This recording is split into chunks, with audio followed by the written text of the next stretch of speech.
What if the people sworn to save you arrive like a storm that tears off your roof first and asks questions later?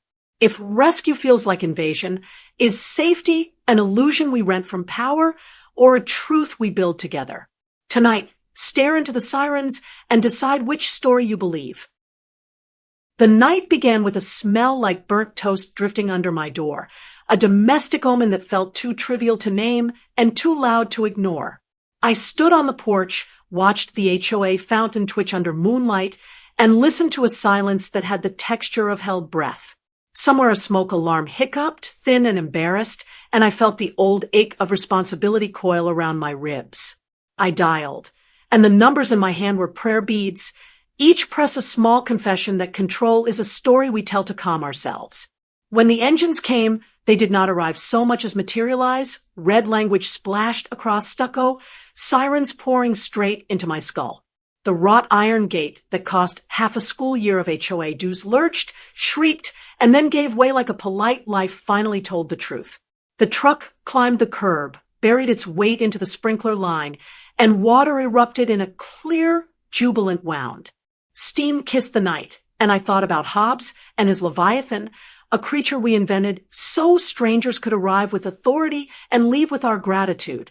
But the Leviathan is clumsy when it runs, and tonight it ran through my front yard. A firefighter swung a Halligan-like punctuation, and my doorframe learned the grammar of fracture.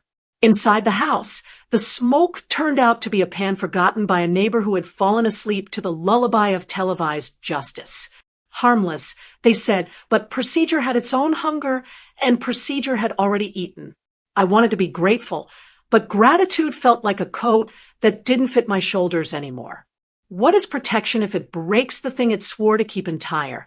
And what is duty if it never says sorry? The HOA president shuffled into the street in slippers and certainty, reciting bylaws like scripture while filming the puddles like evidence. He pointed at the gouged turf and the tilted mailbox and said the community would invoice me because my call had summoned the damage. I laughed, which is to say I bared my teeth at reality and hoped it would blink first. Power loves a ledger more than it loves a person, and you could see the arithmetic flash in his eyes. Then came the children's chalk, bright galaxies smeared across the sidewalk, the afternoon's innocent rebellion still singing neon under the street lamp. Someone whispered vandalism, and the whisper fattened into a chorus, and the chorus reached for uniforms like toddlers reaching for a parent's leg. So the officers returned not as rescuers but as referees, palms open, voices slow, building a bridge between pride and panic plank by careful plank. I told them the chalk was a language kids use when grown-ups stop listening, an alphabet of suns and cats, and impossible houses that refuse to burn. The president called it graffiti that invites decline, as if color were a gateway drug to collapse. I said truth isn't brittle paint you can scrub off with a fine. It's rain, and tonight it flooded because a main line cracked under our choreography of urgency. Foucault would have named it discipline with a siren, the choreography of bodies obeying because they fear what happens if they don't. But fear is a poor carpenter, and everything it builds leans. The officer with the tired eyes asked whether I wanted to file damage claims, and the question felt like a mirror I wasn't ready to stand in front of. I wanted accountability, but I also wanted a world where help does not knock by breaking, where the tool that opens a door also learns how to close it gently. The sprinklers sputtered their last syllables, and the street settled into a wet, reflective quiet that made every porch light look like an interrogation lamp. That's when I realized the first truth of this night. Rescue without responsibility is just another illusion sold under flashing lights, and I would rather pay for truth. By sunrise, the cul-de-sac smelled like wet pennies and scorched apology, and I stood barefoot in the grass feeling the soft suction of mud try to keep me from walking away, because retreat is easier to govern than motion. The gate hung crooked like a question nobody wanted to ask, and the main line hissed tiny ghosts from a fracture we were now calling unfortunate, but necessary, the municipal euphemism for breaking first and explaining later. Neighbors emerged in robes and verdicts, filming the cratered lawn as if we were preserving a crime scene the way Jared Peaches preserves summer, sweet and sealed and a little dishonest. Someone traced boot prints with a phone flashlight, and narrated them like tracks of a predator we had invited with our own trembling hands, the story already edited to absolve the narrator. The HOA president, whose bathrobe had lapels like warning signs, distributed photocopies of Bylaw 14.2 and circled phrases about nuisance and liability as though ink could fix broken pipes or retroactively bless a battering ram. He said the chalk drawings were evidence of a neighborhood sliding into disorder because the sons had too many rays, the cats had teeth, and the houses floated at impossible angles, which is to say the art refused to kneel. I told him children draw gravity the way philosophers draw truth, exaggerated, defiant, and absolutely committed, and that this was not a threat, but a pulse you could check with your own hand if you dared. He pointed at my call log and said cause had married effect, and the honeymoon bill had arrived, a calculus that converts civic duty into debt with the speed of a credit card swipe. I watched officers roll up slow, windows down and shoulders already weary from 1,000 petty apocalypses, and I felt something tender crack under my sternum like an egg releasing a difficult bird.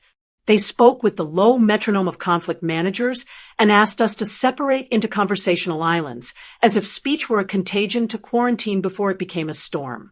The kids arrived with sidewalk dust on their palms and courage in their chins, clutching stubby sticks of blue and pink and unruly green that looked like evidence of a better jurisdiction. One girl, hair still wet from a sink baptism, said the Firetruck wasn't our fault because heroes don't need permission to be loud, and her voice made a tiny clean hole in the morning. Her mother squeezed her shoulder and mouthed, "Not now." But the truth had already left the station and was ringing every doorbell in alphabetical order. I asked the officers a simple thing that didn't feel simple at all, whether a rescue that breaks more than it saves owes a neighbor a repair, a conversation, a confession, or at least a human sentence without acronyms. They traded looks identical to the looks of firefighters the night before, the looks of grown people trapped in gears that grind even when nobody is feeding them coal, and I pitted the machine more than the operators. Procedure is a god with 1,000 tiny altars, I said, and every checkbox is a candle, and yet here we stand in the smoke asking who lit the match, which is the only prayer bureaucracy understands. The president called my words dramatic, which is HOA for dangerous, and set the emergency meeting for noon at the clubhouse where carpets are beige and tempers fluorescent, and the coffee tastes like compliance. I swept the chalk drawings back into sharper lines because nothing makes adults more nervous than a child refusing to apologize for joy, especially when the joy holds its color against running water. A boy handed me a piece of white chalk like a truce, and I knelt and wrote 3 words in the gutter where the water pooled, illusion or truth, and watched the phrase dissolve into milk that still remembered the cow. One officer smiled with the corner of his mouth as if enjoying a joke his uniform wasn't allowed to laugh at, and for a heartbeat I believed institutions could smuggle mercy under the belt. We walked the damage like pilgrims, measuring ruts with shoe lengths, tallying broken sprinkler heads, counting the cost in unplanned afternoons and postponed ordinary happiness. Insurance, someone said, and the word moved through the group like a sedative with a copay, promising sleep but not rest, adjustment but not justice. I thought of Foucault and then of Arendt, of how ordinary people pick up clipboards and become instruments, and how instruments forget they were once hands that could touch without requisition forms. If order is a fence we build to keep out wolves, why does it so often pen us in with our own fear? And why does the gate swing the wrong way the moment sirens appear and power needs a shortcut? The children began a new mural that braided flames into flowers and hydrants into fat blue commas, and I realized they were metabolizing our panic into a grammar of continuity none of us had taught them. The president called it provocative and told them to stop until the meeting because beauty not on the agenda is always a threat to power that can only count and cannot sing. I said, leave it, let the color testify while we collect our receipts, and a few neighbors who had been quiet shifted their weight toward me, a small tectonic vote you could hear if you were barefoot. The officers asked for statements, and I gave mine slowly, each word an attempt to lay down a plank between accountability and contempt, so we could cross without falling into either river. I said I would seek repair not as revenge, but as a principle that keeps communities from rusting into caricature, and I said I would not apologize for calling for help while refusing a system that treats doors as obstacles instead of invitations. As the cruisers idled away, their tires wrote temporary hieroglyphs in the mud, and I read them as a warning that today would be a translation, not a verdict, a day to learn whether our HOA worships order or serves truth. By noon, the clubhouse smelled like copier toner and reheated certainty, and the chairs were arranged in a cautious circle that pretended to be democratic while secretly herding us toward a verdict already rehearsed in whispers. I took a seat that faced the window, so I could watch the crooked gate like a witness waiting to be sworn in, a bent piece of iron testifying without words about the cost of speed dressed up as salvation. The HOA president opened with a pledge to order, his voice clipped like hedges, and the agenda slid across the varnished table like a blade wrapped in minutes, promising procedure while sharpening blame. He called last night an unfortunate externality, which is how institutions say damage without admitting authorship, as if language could launder responsibility and return it starched enough to pass inspection. I said words matter because they build rooms we must then live in, and last night's room had a battering ram for a doorman, a guest list written in acronyms, and no exit that honored dignity. A neighbor read a statement about declining standards and pointed at photos of chalk suns as if they were gang signs for the color yellow, converting joy into evidence with the cold efficiency of a scanner. I reminded them that children narrate their safety with bright circles when adults refuse to draw exits, and that erasing a sun does not lower the temperature. It only blinds the weather vane. An officer attended in plain clothes, hands folded, eyes patient, and when he spoke it was to explain protocol with a sorrow that comes from carrying too many open loops, a weariness shaped like a badge pressed into flesh. He described forced entry as a lawful key in emergencies, and I asked who pays when the key snaps the lock and the doorframe forgets its shape, and whether legality without repair is just a prettier word for trespass. Silence did the math none of us wanted to show our work for, a chalkboard of invisible numbers in which urgency multiplied and accountability divided until the remainder tasted like rust. Insurance representatives dialed in on speaker, their voices tinny and polite, promising adjusters like whether the forecast never quite gets right, reciting policy numbers the way priests recite lineage. They asked for invoices, estimates, photos, and a narrative as if a story could be fed into a scanner and returned as a check, as if the heart's bruise could be coded CPT and reimbursed at the contracted rate. So I told the narrative plainly. A call made in good faith, a gate crushed by urgency, a main line broken by weight, a door broken by procedure, a lawn torn by arrival, and a community now arguing with its own reflection, the mirror fogged by sirens. I said I would seek full repair from the city and the department, not because I hate responders, but because love without accountability becomes superstition, a talisman we wave while the roof still leaks. The president shifted, feeling the room tilt, and proposed a nuisance fine to restore balance, which is how petty gods tear cloth to claim they have mended it, their stitches spelling out obedience more than order. A woman I barely knew cleared her throat and said she had watched the footage from her doorbell camera, and the word footage changed the oxygen in the room, turning opinions into fossilized air. On the screen, the engine nose nudged the gate like a bull that had been taught to pass for ceremonial, then surged, and the iron surrendered in a sound we all felt in our molars, a metallic syllable that translated as necessary to some and careless to others. We watched water jet from the severed line, turning moonlight into applause and a firefighter's boot slide and the Halligan swing, and my door accept the lesson that obedience is faster than dialogue, the hinge learning a language it never wanted to speak. Someone whispered necessary, and someone else whispered avoidable, and the difference between those words was the price of truth, payable in receipts or apologies, or both. I paused the video where my porch light caught the officer's face, young and old at once, a person caught between urgency and respect. And I said, this is the hinge we must fix, not just the wooden one, but the civic one that keeps snapping underweight. A debate erupted like a second siren, abstractions crashing into lived experience. And I felt how power tries to turn human pain into a rules seminar, complete with bullet points and coffee that tastes like consent.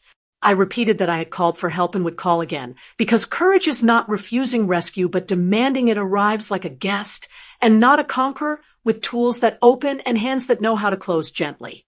The children crept in with their mothers, chalk dust like constellations on their hands, and the smallest one lifted a notebook where she had written, "We can share the street," the wobble of her letters doing better philosophy than our bylaws. Her message wobbled like a voice learning to sing, and the wobble told more truth than the entire binder of regulations stacked like bricks against the possibility of wonder.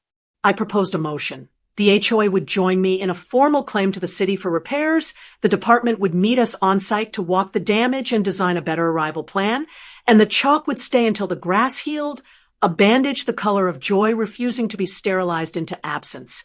The officer nodded slowly, said the chief would take that meeting, and I watched a tiny door open where before we had only hit walls, the first hinge squeaking toward adulthood. The president tried to pivot back to fines, but the room no longer bent along his familiar spine, and his words fell like keys that no longer fit the lock they once owned. Neighbors who had been quiet began to speak in the plural.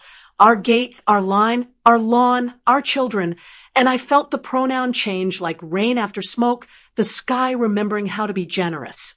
We voted, hands lifting like small rebellions, and the motion passed with a softness that still counted as force, the kind of soft that moves rivers over centuries and budges stubborn men in a single afternoon.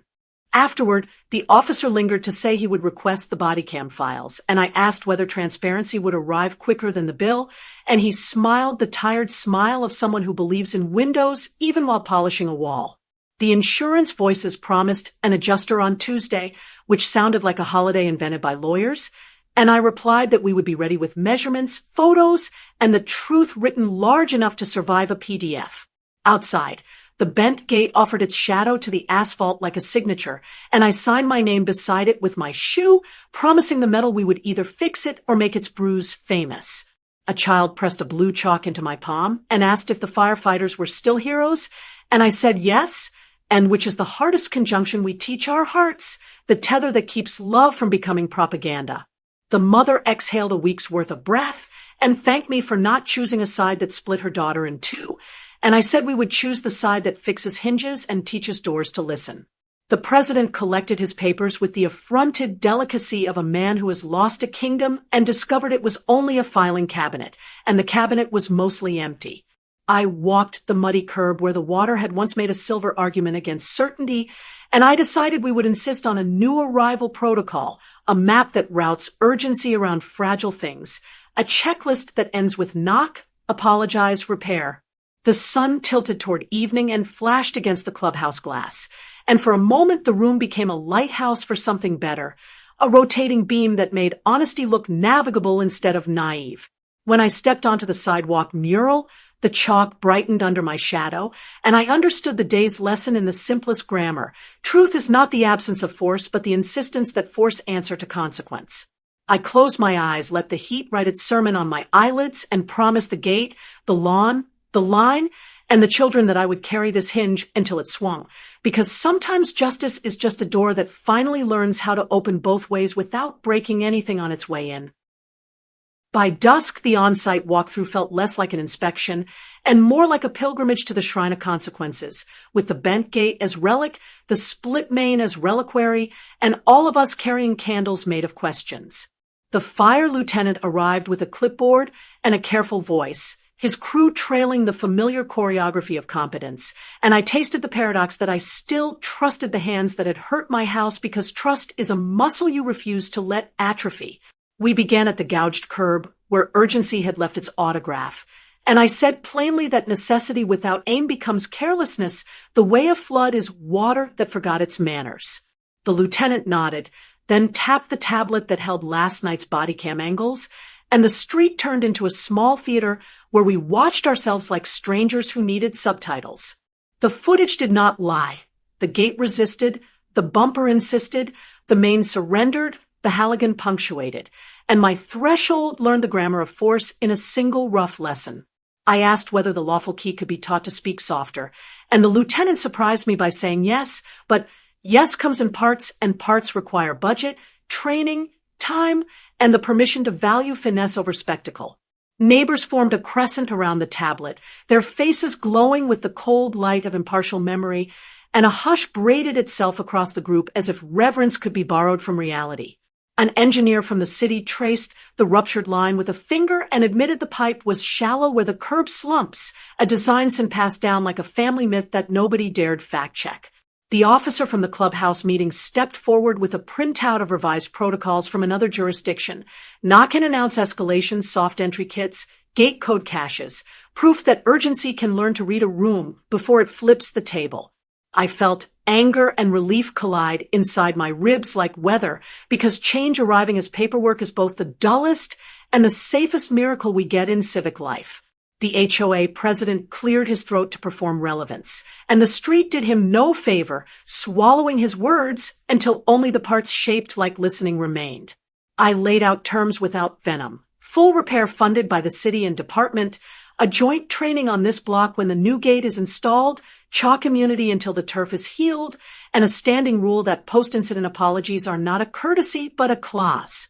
The lieutenant breathed out the patience of a man who has quickened blood and slow budgets, then said we could model a pilot here if the HOA signed a cooperation letter that traded theater for data. I said, give us transparency, and we will give you witnesses who don't feel weaponized, and the sentence tasted like a contract I could explain to a child without crossing my fingers. A small boy stepped onto the asphalt with blue chalk and drew a rectangle around the worst rut, labeling it careful here in a wobble that humbled every adult within earshot. The engineer crouched to his level and asked where the truck should drive next time, and the boy drew a path that curved around the valve like Mercy learning to steer. The crew studied the chalk track, then paced it with boots that had broken doors and lifted bodies, and in their pacing I saw the first stitch of a new muscle memory forming. We replayed the body cam clip, paused at the moment before the bumper met iron, and the lieutenant narrated alternatives like a sommelier of restraint. Halt, call gate code library, try soft spreaders, post lookout for line, roll in at an angle, save 3 seconds, save $1,000, save a neighbor's faith. The word faith sat between us like a sleeping animal, and I realized accountability is not the opposite of gratitude, but the form gratitude takes when it grows up. Insurance finally arrived in a sedan that apologized with its suspension, and the adjuster measured, photographed, measured again, while I recited the story in a voice that neither pleaded nor performed. She said the policy would cover parts with a deductible that felt like a toll charged for crossing the river between innocence and experience, and I said send the bill to the people who broke the bridge. The president muttered about precedent and floodgates, and I told him floodgates are what you build when you fear water. Canals are what you build when you decide to work with it. He looked at the children's mural, at hydrants turned to commas and flames turned to flowers, and something tired fell out of his posture like a tool he no longer needed to hold. When the lieutenant offered the apology, it was short and human and uncoached, and it landed with the soft, heavy sound of a thing that finally knows where to rest.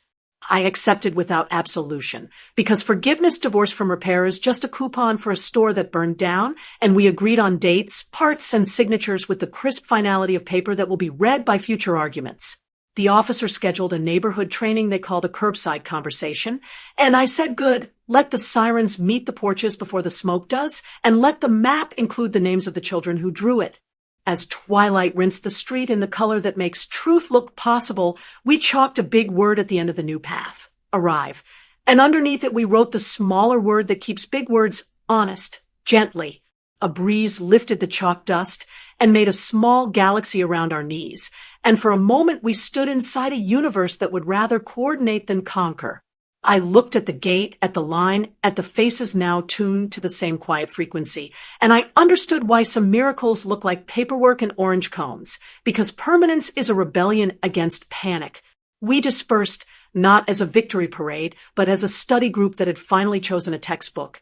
And I carried home a tiredness that felt clean, the kind you earn when a hinge moves without breaking the frame. I woke to an envelope that looked ordinary until you touched it, the way a scar feels like a map if you let your fingers learn the terrain. Inside was the invoice no one wanted to own, itemized like a poem written by a calculator: gate remediation, mainline excavation, door frame replacement, lawn restoration, administrative fee for processing my shock. I held it to the window so the morning could read it with me, because sunlight is the only auditor I trust to itemize what numbers forget. The old me would have paid quietly and grown a thorn where a conversation should be, but the hinge we built these past days had already installed itself inside my chest. So I carried the bill to the curb where the children had drawn the word arrive, and the word gently both fading into a pale courage. And I decided the climax would not be loud but exact.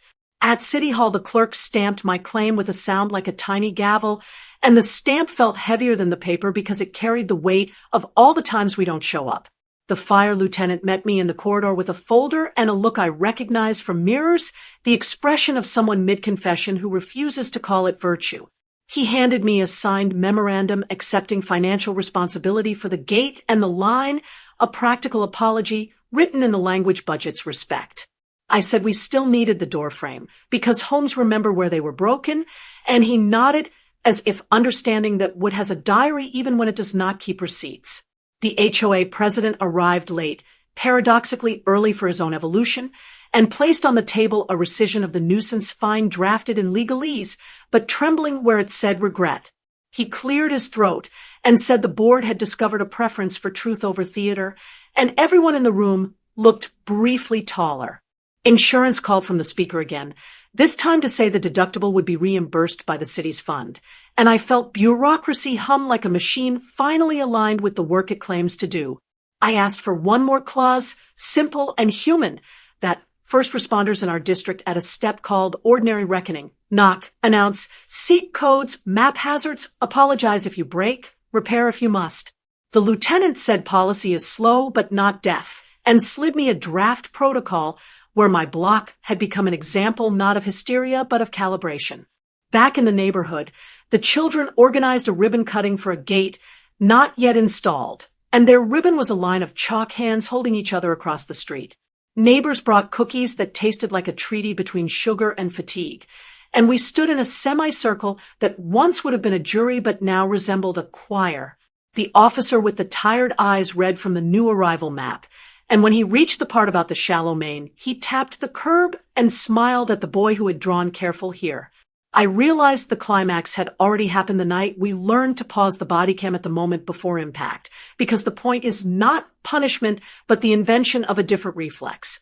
Nevertheless, the story wanted its thunderclap, and it arrived in the form of an email, body cam footage released to the public with a statement that admitted error and described correction.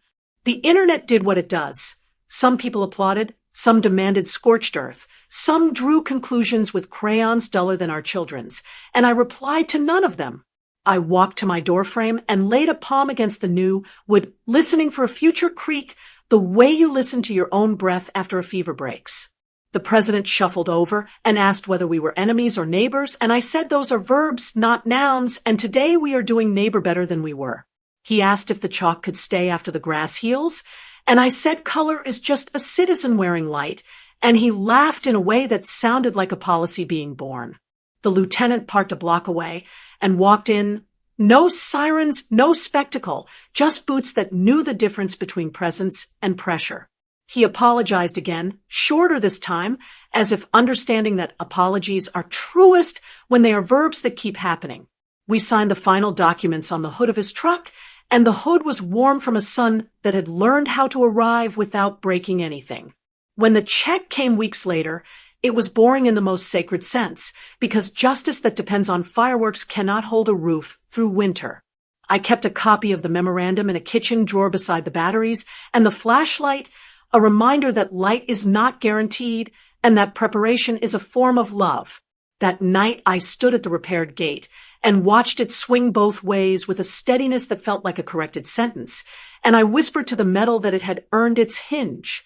I thought about the first alarm and the smell like burnt toast, and how sometimes false fires teach true lessons, and I decided to keep the smoke detector and the skepticism turned on. Then I wrote 3 words on the sidewalk where the water once argued with the moon, truth gently enforced, and let the chalk dust lift into a sky that has always been willing to carry what we refuse to drop.